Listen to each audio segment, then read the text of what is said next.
Good afternoon, eighth grade Bobcats. Welcome back to another great week. I hope it's a great week for you at the Helena Middle School.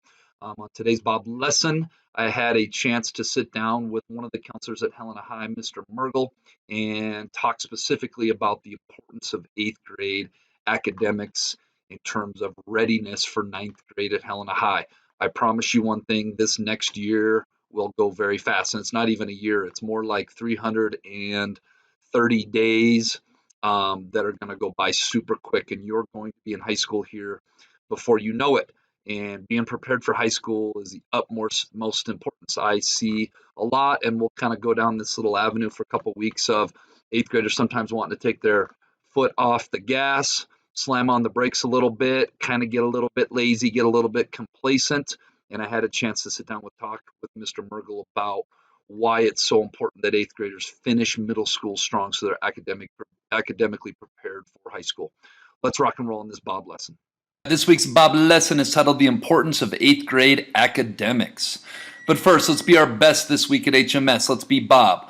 Let's be safe. Let's be responsible. Let's be respectful. Let's be a learner. Hello, HMS Bobcats. Welcome back for another week. On this week's Bob lesson, as promised, I'm bringing you something new today, and I have a very special guest with me. I'd like to introduce you guys to Mr. Mergel. Mr. Mergel is a high school counselor at Helena High. Thanks for being here, Mr. Mergel. How many years in education do you have now? This is my 19th year. 19th year in education, and most 15 of those as a counselor? 9, actually. 9, okay. Yeah, this is my 9th year. So I know you were a classroom teacher before. You may also recognize Mr. Mergel as a golf coach at Helena High, as a boys basketball coach, and also as a softball coach. So when you guys get to Helena High, you're going to see Mr. Mergel all over the place, as well as being a counselor. So one of the things I wanted to do was, instead of me preaching to you guys about the importance of eighth grade academics, I wanted to bring in a high school counselor so I can get his perspective on some of the things that he sees. So I have about 6 questions for you, if that Perfect. works today. Okay. I guess starting off, the first one would be, what to you is the most important thing for eighth grade students to know about taking responsibility for their own academic preparation for their freshman year of high school, which is going to be coming up here like 11 months quicker than they realize? I would say one thing that you guys need to understand and realize is that once you get to high school, you have a little bit more independence. Mhm. So with that becomes more responsibility. So you're not always going to have someone there necessarily holding your hand, on a day-to-day basis. In some cases, where, you're going to have somebody always harping on you about, hey, you need to get your homework done for this class. You need to get your homework done for this class. Because I think you guys have advisory period where somebody's always there kind of checking on kids, in which we don't have that necessarily other than our nutrition break period. So the one thing I would advise you is, like I said, is with more independence comes more responsibility. We want you to start to learn to become young adults, so taking some more advocation skills and advocating for yourself and seeking out help when you need help. Awesome. So that process, we're wanting to begin that process right now. It's funny, you stole the words right out of my mouth. I was going to do a Bob lesson coming up on, with more freedoms comes more responsibility. So it's awesome that you say that. Next question. What is the biggest thing most freshmen that you see struggle with academically? And maybe more importantly, what can our 8th graders do now to prepare to meet and exceed those challenges next year? One thing I would say, Bobcats, that you should start to work on now is the fact that you should start working on some time management skills.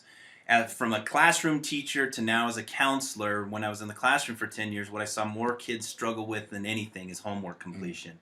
And homework does matter at the high school level.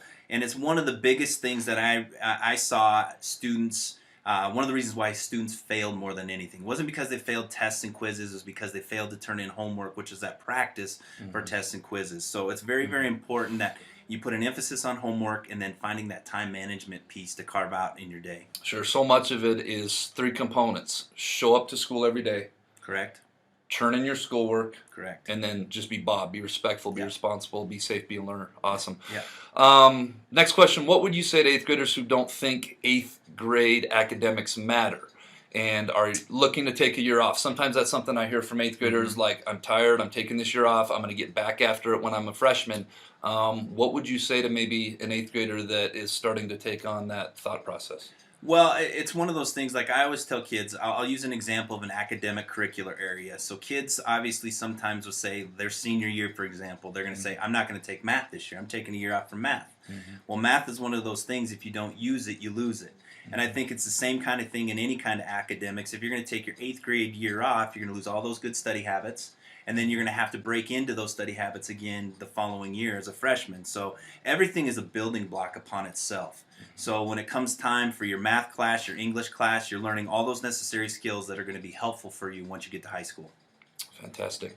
What is something that most high school students know now that they didn't know in 8th grade, but they wish they knew in 8th grade? Maybe you've got some juniors, seniors, even sophomores, freshmen coming in. They're like, Mr. Mergel, I wish I would have known this in 8th grade. I know this now. I wish I would have known that in 8th grade. I asked a couple of students actually in the hallways the last couple days about this question, and I came up with a couple different answers. But the one recurring theme actually is high school's not that scary. So a lot of them said that they had a lot of anxiety and a lot of stress about going to high school, but as they found their way and navigated through the hallways and found out their resources, they said it's not as bad as they thought. But the other one is they said, I always wish I had listened to my teachers and the counselors that came over from the high school about the importance of completing their homework, showing up on a daily basis, that attendance is very important, you know, doing what you're supposed to do in the classroom, and obviously, like you said, those Bob Universals is very important, which we have our MBI Universals here, too, at Helena High. So. Fantastic. I know there's a certain segment of our kids out there that are starting to think about what they want to do for a career. Maybe they have some college aspirations, whether that's a traditional 4-year college university or a 2-year college like Helena College, which has some really great programs going on these days. But they don't think that maybe their family is in a position to afford college, or their family isn't in a position to support, or maybe they feel like they got to get a job right out of high school. What would you say to some of those kids right now about that, as maybe that would be something they would learn maybe towards their junior or senior year, that maybe you could tell them right now? There's an abundance of resources. I would never want a kid to feel like they don't have the opportunity to go on to a post-secondary education. Our career counselor, Nancy Oliveira, does a wonderful job of helping our students navigate those resources. As a matter of fact, every Monday she puts together an updated scholarship list that is just outside of my door here. It's also on our Helena High Counseling webpage. Even if as students start to think about that process, you can look at the number of different scholarships that she has on there now that are there, you know, and then with financial aid and the FAFSA completion, which is the free application for student aid, there's a lot of opportunities for grants for students to earn, which is money you don't have to pay back. So there are an abundance of student loans and different opportunities that can get. So I would not want that to hinder a student's opportunity from going to a post-secondary education. Whether you said like it's a traditional 4-year school, a 2-year school, an apprenticeship, a certification programs. There's so many different options out there for students so that they can be successful. Yeah. And some of our students have actually started that process now. All the kids that are in Honors Math 1, Algebra, Spanish, they've already kind of began that process of, you know, those classes are for high school credit, which goes into GPA and has high school implications. Last but not least, Mr. Mergel, what is your final advice for this year's 8th grade class? You've touched on some really awesome things. What is the final piece of advice that you have for them in their final year of preparation before coming over to Helena High? There's a thing that I can't take credit for it. As you know, I'm a basketball coach, and I'm a huge guy on quotes and everything. And so there's a coach at the University of Virginia Tech that I follow a lot. Buzz Williams? Buzz Williams, absolutely. He's awesome. Yeah. And it's called the 7 Cardinal Rules to Live By. So I'm just going to go through those 7 cardinal rules with you. That every day when I come into my office, I use them on a daily basis just to remind myself of some things. But one, make peace with the past so it doesn't screw up your present. That's very, very important. Make peace with that past. We can't predict the past. We can't change the past, but we can look to, you know, change our present status and where we are in the future. So, you know, number 2, what others think of you is none of their business. I think we get wrapped up all the time as students in worrying about what other people think of us. It's really none of their business. You are your own individual. Number 3, time heals almost everything. So if you're going through tough times, there are going to be obstacles in the road. It's called perseverance. You know, it's called grit, getting through those things. Time will heal it. Number 4, don't compare your life to others. Your life is your own. Okay, we get caught up in that sometimes, in comparing our life to others, that sometimes it prevents us from our own happiness. Number 5, stop thinking too much. I know in my job I oftentimes think too much, and we think too much. You know, sometimes we overthink things, so stop thinking too much. Number 6, no one is in charge of your happiness except you. You're the only one in charge of that. You know, a lot of times we use our outside influence to predict our happiness, but you honestly are in charge of your own happiness. And finally, number 7, smile. You don't own all the world's problems. Sometimes we think we do, but it's very important to realize we don't. So, I hope you guys have a great school year, and you're off to a great start, and I look forward to meeting you next year. Awesome. Mr. Mergel, thank you so much Appreciate for doing it. this for us. Appreciate Awesome. it. Hey, Bobcats, one last quick note. I got my helper here, Pritz. I'm a dog lover. I love dogs. I've got a sweet one right here.